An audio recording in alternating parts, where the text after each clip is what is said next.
स्वागत है आपका विकेश 2.0 में। आज हम स्टार्ट करने वाले हैं एनसीईआरटी का टेंथ क्लास का जो आपका बायोलॉजी है वो स्टार्ट करने वाले हैं। बहुत ही इंपॉर्टेंट है क्लास 10th के लिए भी, और जो भी हमारी तैयारी कर रहे हैं दोस्त लोग उनके लिए भी बहुत इंपॉर्टेंट होने वाला है। देखिए, चलिए स्टार्ट करते हैं। पहले देखिए जैव प्रक्रम होता क्या है। जैसे कहने का मतलब है कि जो हम देखिए यहाँ से स्टार्ट करते हैं। हम जैव पूछता है कि कौन सा जैविक घटक है और कौन सा अजैविक घटक है, पहले क्वेश्चन नहीं पूछ देता है। ठीक है, तो जैविक जैविक जैव किसको बोलते हैं? जिसमें हमारा सजीव होता है, जिसमें हमारा सजीव का मतलब जिसमें हमारा जीव होता है। अजैव निर्जीव। अजैव किसको बोलते हैं? जो निर्जीव होता है ना। जैसे हमारी मिट्टी है ना, मिट्टी क्या है? निर्जीव है। क्या है? निर्जीव है। जल क्या है? जल भी हमारा निर्जीव है। लेकिन पौधे क्या हैं? पौधे हमारा सजीव है। जंतु क्या है? जंतु हमारा सजीव है। क्लियर हो रही है बात कि नहीं? इसके बारे में हम आगे चलेंगे। ठीक है जी, चलिए अब देखिए इसमें पहले पढ़ते हैं जैव प्रक्रम के बारे में। पहले पढ़ते हैं कि हम जैव सजीव तथा अजीव निर्जीव में कैसे हम अंतर डिनोट कर सकते हैं, कि अंतर इसमें होता क्या है। मतलब इसमें कैसे हम अंतर कर सकते हैं कि इन दोनों में अंतर क्या है। समझ बात है? तो हमने बता दिया। यदि हम कुत्ते को दौड़ते देखते हैं या गाय को जुगाली अथवा गली में एक इंसान को जोर से चीखते हुए देखते हैं तो हम समझ जाते हैं कि ये सजीव है। समझ जाते हैं ना कि ये सजीव है। कुत्ता, गाय या इंसान सो रहे हो तब भी हम ये सोचते हैं कि ये सजीव है, लेकिन हम कैसे जानेंगे? हम उन्हें सांस लेते देखते हैं और जान लेते हैं कि वह सजीव है। पौधे के बारे में हम कैसे जानेंगे कि क्या वो सजीव है? हमने कुछ ऐसे ही कुछ कहेंगे कि वे हरे रंग के हैं, लेकिन उन पौधों के बारे में क्या कहेंगे जिनकी पत्तियां हरी न होकर के अन्य रंग की होगी। तो हम कैसे पहचानेंगे? इसके बारे में बोल रहा था वो, कैसे पहचानेंगे। देखिए, दूसरे शब्दों में जो हम अंडरलाइन किया हुआ है हमारा, एकदम इम्पोर्टेंट से इम्पोर्टेंट अंडरलाइन किया हुआ है। हमारे वीडियो को आप देखिएगा स्टार्टिंग से अंत तक, आपको फ़र्क नज़र आ जाएगा। अभी तो छोटे छोटे क्लिपों में आ रहा है। जिस दिन हमारी रेस्ट रहेगी ड्यूटी की, उस दिन मैं क्या करूँगा, उस दिन आपको एक चैप्टर पूरा पीडीएफ के फॉर्म में पढ़ा दूंगा और आप जाकर रिविजन कर लेना। ठीक है, थोड़ी सी टाइम मिलने के ना वजह से 20-25 मिनट का वीडियो ही प्रोवाइड कर पा रहा हूँ। ठीक है, दूसरे शब्दों में हम कह सकते हैं कि हम सजीव के सामान्य प्राण के तौर पर कुछ गतियों पर विचार करेंगे। बिल्कुल, इसका मतलब ये है कि दूसरे शब्दों में हम सजीव के समान प्रमाण के बारे में बात कर लेंगे कि उनकी गतियों, उनके उनमें मोमेंट होता है। ये वृद्धि संबंधी या अन्य गतियाँ हो सकती हैं। इसमें वृद्धि वृद्धि हो सकती हैं, इसमें ग्रोथ हो सकता है और इनमें गतियाँ हो सकती हैं। लेकिन वह पौधे भी सजीव हैं, वह पौधे भी सजीव हैं जिनमें वृद्धि क्या है? परिलक्षित नहीं होती। मतलब परिलक्षित का मतलब मतलब कि एक पॉइंट पे ही उनकी वृद्धि रुक जाती है, और मतलब कि ज़्यादा विस्तृत नहीं होती। क्लियर है ना? क्लियर हो गई बात। फिर कुछ जंतु सांस तो लेते हैं परंतु इसमें गति स्पष्ट रूप से नहीं देखते हैं, वे भी सजीव है। मतलब कुछ कुछ जंतु तो सांस लेते हैं लेकिन उनका सांस दिखाई नहीं देता हमको, लेकिन वो भी तो सजीव है। अतः दिखाई देने वाली गति जीवन के परिभाषित लक्षण के लिए पर्याप्त नहीं है। मतलब कह सकते हैं कि जो गति दिखाई देती है, जो सांस दिखाई देती है, ये हम इसे कन्फर्मेशन नहीं कर सकते कि ये सजीव है ना। परिभाषित लक्षण के लिए पर्याप्त नहीं है। देखिए, अति सूक्ष्म स्केल पर होने वाली गतियाँ आँखों से दिखाई नहीं देती हैं। कह रहा है कि बहुत ही छोटे, जैसे हमारा वायरस है ना, मैं बताता हूँ, जो वायरस है ना और जो भी हमारी बैक्टीरिया है ना, पता है बैक्टीरिया आपका सजीव है। तो जो भी छोटे छोटे अति सूक्ष्म स्केल पर होने वाली गतियाँ आँखों से नहीं दिखाई देती है। उदाहरण के लिए अणु की गतियाँ, उदाहरण के लिए अणु गतियाँ। क्वेश्चंस आपका बन सकता है कि अति सूक्ष्म स्केल पर होने वाली जो गतियाँ होती हैं क्या होती हैं। ऑप्शन दे देता है अणुओं की गतियाँ, बैक्टीरिया की गतियाँ, ऐसे करके आपको दे देगा। ठीक है, तो अणुओं की गतियाँ याद रखिएगा। क्लियर है? चलिए आगे बढ़ जाते हैं।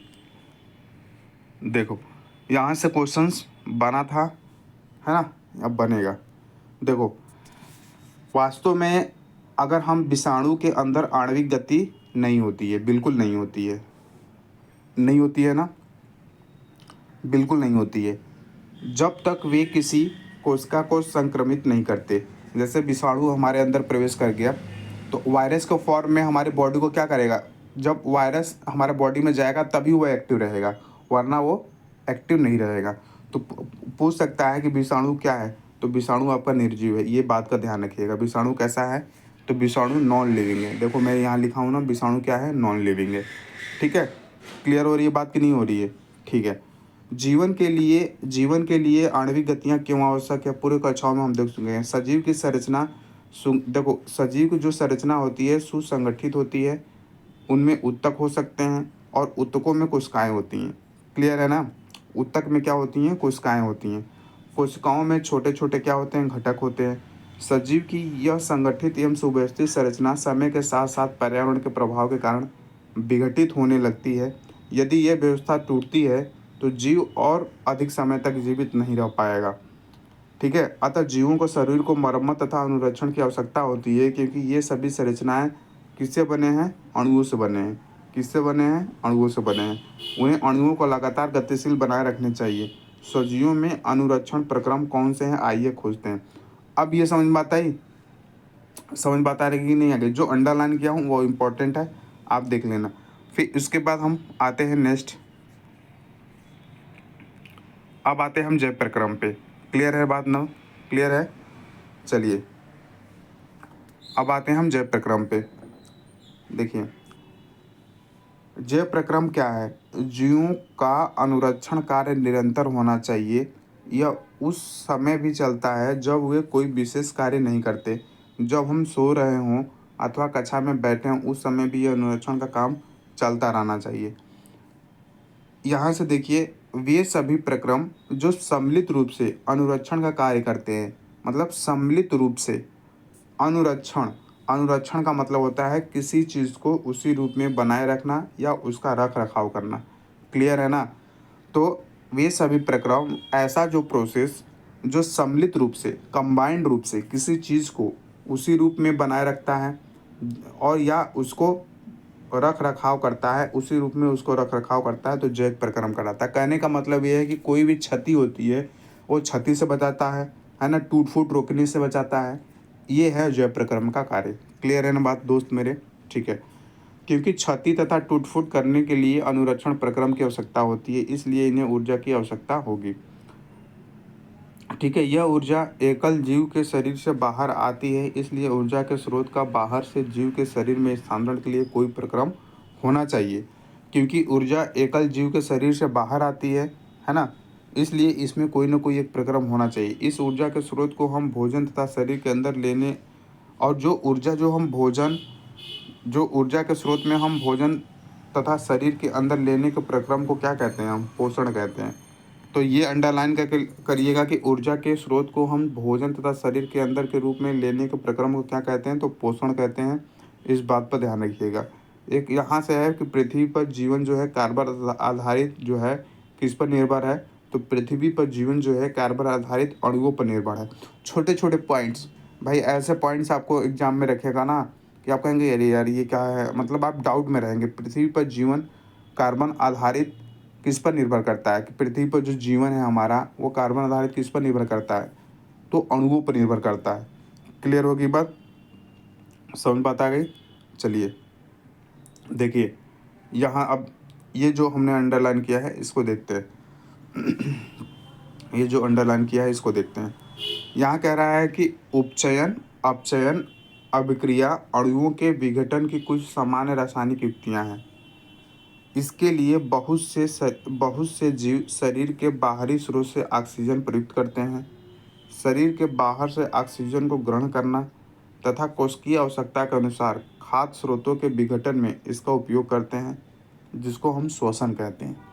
ठीक है, जैसे बहुत से जीव हैं हमारे जो शरीर के बाहर से ऑक्सीजन को लेते हैं, शरीर के बाहर से ऑक्सीजन को ग्रहण करते हैं तथा कोशिकीय आवश्यकता के अनुसार, जैसे हमारी सेल की आवश्यकता के अनुसार खाद्य स्रोत के रूप में उसको विघटन करके उसका उपयोग करते हैं, जिसे क्या बोलते हैं, हम श्वसन बोलते हैं। श्वसन की डिफिनेशन याद रखिएगा।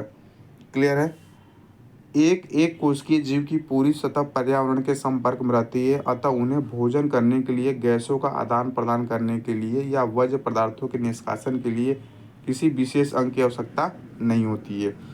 एक चीज़ जानिएगा कि जो हमारी एक कोशिकीय जीव है उसको पूरी तरह पर्यावरण में संपर्क में रहती है, अतः इन्हें भोजन ग्रहण करने के लिए, गैसों का आदान प्रदान करने के लिए, वर्ज्य पदार्थ मतलब अपशिष्ट पदार्थों को निकालने के लिए किसी विशेष अंग की आवश्यकता नहीं होती है एक कोशिकीय जीव में। ये बात को समझ में आया कि नहीं आया? लेकिन जब जीव वे शरीर को आकार बढ़ाता है, जब ये जीव शरीर को आकार को बढ़ाता है तथा शारीरिक अभिकल्प अधिक जटिल होता है, तब क्या होता है? जैसे बहुकोशिकीय, जैसे एक कोशिकीय जीव में तो ये होता है, लेकिन बहुकोशिकीय जीवों में सभी कोशिकाएं अपने आसपास के पर्यावरण के सीधे संपर्क में नहीं रह पाती। मतलब पर्यावरण के बिल्कुल सही बात है, पर्यावरण के संपर्क में डायरेक्ट नहीं रह पाती। तो क्या होता है इसमें कि बहुकोशिकीय जीवों में विभिन्न कार्यों करने के लिए भिन्न भिन्न अंग विशिष्टकृत हो जाते हैं। मतलब जो कार्य होते हैं बहुकोशिकीय जीवों में, जैसे जितने भी हमारे बहुकोशिकीय जीव हैं उसमें जो विभिन्न जो कार्य होते हैं, जैसे जो मूत्र का निष्कासन करना उसका अलग कार्य है। मतलब हर एक बॉडी का हर एक फंक्शन का अलग अलग कार्य है। तो वही कह रहा है कि बहुकोशिकीय जीवों में क्या होता है, ये सभी अलग अलग होते हैं। ठीक है, इसमें कोई आश्चर्य नहीं है कि भोजन तथा ऑक्सीजन का अंतर्ग्रहण भी, मतलब भोजन और ऑक्सीजन का अंतर्ग्रहण भी एक विशिष्टकृत ऊतकों का कार्य होता है। इस बात का ध्यान रहेगा। ठीक है, बिल्कुल। अब आ जाइए यहाँ पे, देखिए अंडरलाइन किया हूँ, इम्पोर्टेंट है। ठीक है, आप देखिए यहाँ पे अंडरलाइन किया हूँ, इम्पोर्टेंट है। क्या है यहाँ जो भोजन है ना, यहाँ जो हमारा भोजन है, भोजन एवं ऑक्सीजन को एक स्थान से दूसरे स्थान तक ले जाने के लिए वहन तंत्र की आवश्यकता होती है। वहन तंत्र की आवश्यकता का मतलब होता है शरीर के अंदर मौजूद अंगों का एक समूह होता है जिसे हम परिवहन तंत्र बोलते हैं या वहन तंत्र बोलते हैं। मतलब एक स्थान से दूसरे, जैसे ट्रांसफॉर्मेशन जो होता है हमारा, है ना, ट्रांसफॉर्मेशन जैसे नहीं होता, एक स्थान से दूसरे स्थान हम कर देते हैं, वैसे ही भोजन तथा ऑक्सीजन को ले जाने के लिए एक स्थान से दूसरे स्थान तक वहन तंत्र की आवश्यकता होती है। ठीक है, नेक्स्ट बढ़िए। जब रासायनिक अभिक्रिया में कार्बन स्रोत तथा ऑक्सीजन का उपयोग ऊर्जा प्राप्ति के लिए होता है, किसके लिए होता है? ऊर्जा प्राप्ति के लिए। जैसे कार्बन स्रोत है और ऑक्सीजन का उपयोग हम ऊर्जा स्रोत के लिए करते हैं, तब ऐसे उप उत्पाद भी बनते हैं जो शरीर की कोशिकाओं के लिए न केवल अनुपयोगी है बल्कि वे हानिकारक भी हो सकते हैं। क्या हो सकते हैं? हानिकारक हो सकते हैं। इन अपशिष्ट उपोत्पादों को शरीर से बाहर निकालना अति आवश्यक होता है। जब इसे बाहर निकालेंगे तो इस प्रक्रम को हम उत्सर्जन कहते हैं। समझ बात आ रही है कि नहीं आ रही है? कार्बन स्रोत तथा ऑक्सीजन का उपयोग करके हम ऊर्जा की प्राप्ति करते हैं और इसे एक मतलब हम उप उत्पाद बनाते हैं। जो हमारा प्रोडक्ट बनता है जो शरीर कोशिकाओं के लिए उपयोगी नहीं होता है, तो उसे निकालने के लिए जिस सिस्टम का हम प्रयोग करते हैं उसे उत्सर्जन कहते हैं। क्लियर है बात? इम्पोर्टेंट मैं किया हूँ भाई, आप इसको देख कर एग्जाम में जाइएगा, बता दे रहा हूँ। उसके बाद देखिए, जो उत्सर्जन होता है ना, उत्सर्जन के लिए विशिष्ट ऊतक विकसित होता है। इसके लिए क्या होता है? विशिष्ट ऊतक विकसित हो जाएगा। इसका कार्य क्या हो, इसका अर्थ है कि परिवहन तंत्र की आवश्यकता अपशिष्ट पदार्थों की कोशिकाओं से इस उत्सर्जन ऊतक तक पहुंचने की होगी। मतलब परिवहन तंत्र का क्या काम होता है कि ये जो उत्सर्जन जो तंत्र होंगे यहाँ तक इनकी पहुंचाने की इनको मतलब की आवश्यकता होगी। परिवहन तंत्र की आवश्यकता अपशिष्ट पदार्थों को कोशिका से इस उत्सर्जन ऊतक तक पहुंचाने के लिए होता है। क्लियर हो रही है बात कि नहीं हो रही है? बिल्कुल। चलिए आगे बढ़ जाते हैं। अब है पोषण। अब पोषण के बारे में मैं सोच रहा हूँ कि अगले वीडियो में मैं कल आपको, देखिए कल संडे है, कल जो वीडियो पब्लिश करेंगे वो पूरे चैप्टर का, जय प्रक्रम के पूरे चैप्टर को मैं पब्लिश कर दूंगा। क्लियर हो रही है बात कि नहीं हो रही है? पूरे 1 घंटे 2 घंटे जो भी लगेंगे पूरे मैं पब्लिश कर दूंगा, आप जाकर देखिएगा। ठीक है, तब तक के लिए बाय बाय, टेक केयर, जय हिंद, जय भारत, लव यू ऑल। अब आप कमेंट करके बताइए। वैसे वीडियो तो मेरा व्यूज़ ज़्यादा नहीं आ रहा है, 2-4 व्यू आ रहा है, पता नहीं क्या हो गया है, लेकिन जब हमारा वीडियो थोड़ी सी पब्लिश मिल जाएंगे तो जो हमारे कमेंट आएंगे उसके अनुसार करेंगे। लेकिन आप जो हमने अंडरलाइन किया है, विश्वास रखिए दोस्त मेरे, इसे पढ़ कर जाइए आप। ठीक है, तब तक के लिए बाय बाय, जय हिंद, जय भारत, वंदे मातरम।